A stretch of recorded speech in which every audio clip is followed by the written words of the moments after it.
Jay Spruill, movies, music, sports, and life. And give my tree a little bit of light here. There we go. That's more like it. Man, I took a lot of notes when I reviewed Euphoria. I'm not gonna rely on as many notes with power. I'll just say we gotta suspend disbelief a little bit. I don't think anybody has ever shown less interest in being married than Monet is doing with Lorenzo right now. When he looked over to her on the bed and he said, "Oh, it's living here, being back in Queens. It's gonna be just like old times. I got my beautiful wife." And he looked across, and Monet was looking like she just looked beyond uninterested in having anything to do with him. And I just don't, you know, I know that in terms of it being a TV show that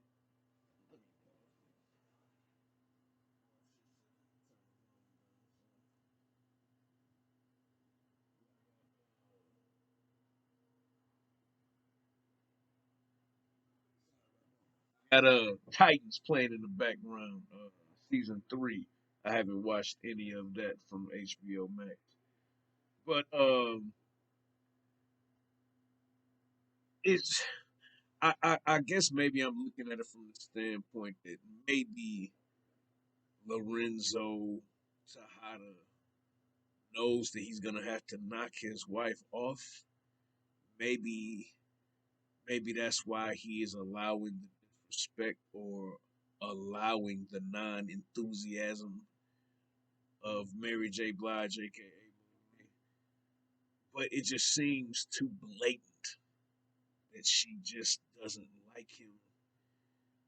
She isn't happy that he's home, and it gets explored further when she tries to tell him, "Hey, you can't treat me like one of the kids and just give me the assignments. You're gonna do this and you're gonna do that. I'm more important, have more responsibility than that." And Lorenzo's response is pretty much, not really. Matter of fact, but I'm just pretend my juice is a bankroll. Hey, take this bankroll and go shopping. It was just like I know any woman that's into women's liberation and women's civil rights, uh, that like campaign for those causes. You probably flipped your TV stand over, or probably gave your flat screen a jump kick. He dismissed Monet and just gave her a bankroll, told her to go shopping. You Mecca is also not. I mean, I told y'all in one of my predictions. I think it was the very short recap I did when I just couldn't believe that Zeke was Monet's son. But it just feels like Monet could be the possible surprise death of the season. So I'm not quoting that here. But where else does she have to go if she can't stand her husband? Her husband knows that she does not like him. And then the father of your child, you go meet with him. As soon as she said, "I'm gonna go get some cheesecake," man, she met with him for 5 minutes and didn't buy nothing. So, but even when she left, Lorenzo was like, "Huh, okay, hurry back." It's like he doesn't believe her, he doesn't trust her. like he's just humoring her. They reveal later that he had somebody following her. Um, but yeah, but I'm saying she doesn't like Lorenzo. Lorenzo isn't feeling her. Thinks she loves Mecca somewhere down deep, but she realizes that she could start a war between Mecca and Lorenzo, her husband. So I guess she's looking at it from the standpoint it doesn't matter how much I like, care about Mecca. You know, I got to know what my place is. I can't be responsible for starting a war. So, other interesting, then I'll get into our boy, because of course, book two is really about Tariq. So I'm gonna get to Tariq. But the last interesting thing is the way Mary looked at Diana when they were giving her all the props for Lorenzo being out. And she just kind of accepted, like, yeah, I did what I had to do. And then she looking at it like, you stole my money and you are converting stealing my money into patting yourself on the back and giving yourself props for your dad being back. And inevitably, they have a conversation. And I will give Monet credit because if you really think about it, Monet was very Diana. I killed a man over, and I didn't ask you to do that. And I forgot what she said after that. It's like for some reason it's escaping me. But she didn't choke her right away when she said, I didn't ask you to do that. But she said something else like, ah! Man, Mary J was like Darth Vader. Like how he used to use the force to just choke people in the air without touching them. And but it didn't y'all find it curious that Monet told her, get out of my house? Because I guess you would have to translate that as, hey, go move around and go somewhere for a little while.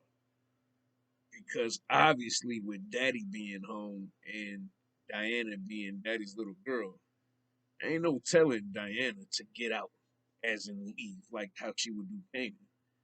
You know, because Renzo Tejada wouldn't be trying to hear that. But yeah, she was very frustrated throughout the movie, but she did do a cold move when she walked up to, oh, forgive me for not remembering Drew's boyfriend name. Forgive me for that. But in the Midwest, we have a saying, she got right with him. Like, no hesitation. She got right with him. And said, do you know who I am? Like, yeah, you're Zeke's auntie. He's like, don't play them. Like, I know you deal with my son, and I also know that you was running your mouth. You're not welcome in my house. Get out. Except she had a few choice words to add on to the get out. And he complied, but it really makes you wonder, is Drew gonna confront his mother over that eventually? We'll have to see. Now let's get to our boy Tyreek, the young man that y'all love to hate. Um, y'all really wanted Ghost to have that little interaction with him, but no, we get Kanan instead. And Kanan, as he is known to do, just straight up told him, hey man, You don't have any proof of who set you up and put you in this situation. However, what I do know is it's usually the people that you care about the most that are the quickest to put you in those situations. So they cut to Lauren like almost immediately after he said that. And inevitably, he broke up with Lauren over his perception of her not being loyal. But we all saw Effie burn him in terms of him trusting her. She's done it before, so I don't know why he would just so blindly trust Effie, knowing that in a lot of ways she's more of a hustler than he is. She definitely doesn't seem like she had the upbringing that Tyreek had in terms of having an option of not living the street life. And we'll see how that all turns about. I really didn't like this week's storyline with Kanan and Braden. It seemed kind of weak. Um, and even Tate. Lorenz Tate is usually a lot more interesting in his parts, but other than kind of sticking up for Tariq in front of Professor Milgram, it wasn't his strongest episode.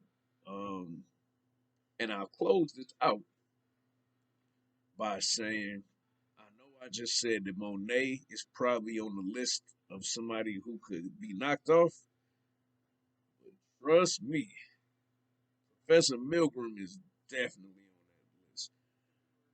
I'm not saying that Lauren would be bold enough to kill Professor Carey, but let's just say Professor Carey's overindulgence or over enthusiasm to stop Lauren from talking.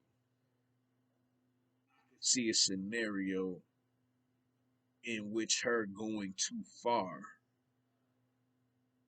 to try to keep Lauren quiet about that might create some type of domino effect where somebody else feels like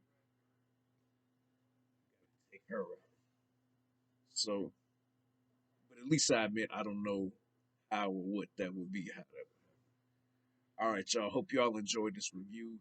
Make sure you hit that yeah that red button right there and subscribe to me. This is Jay's Movies, Music, Sports, and Life. Happy New Year.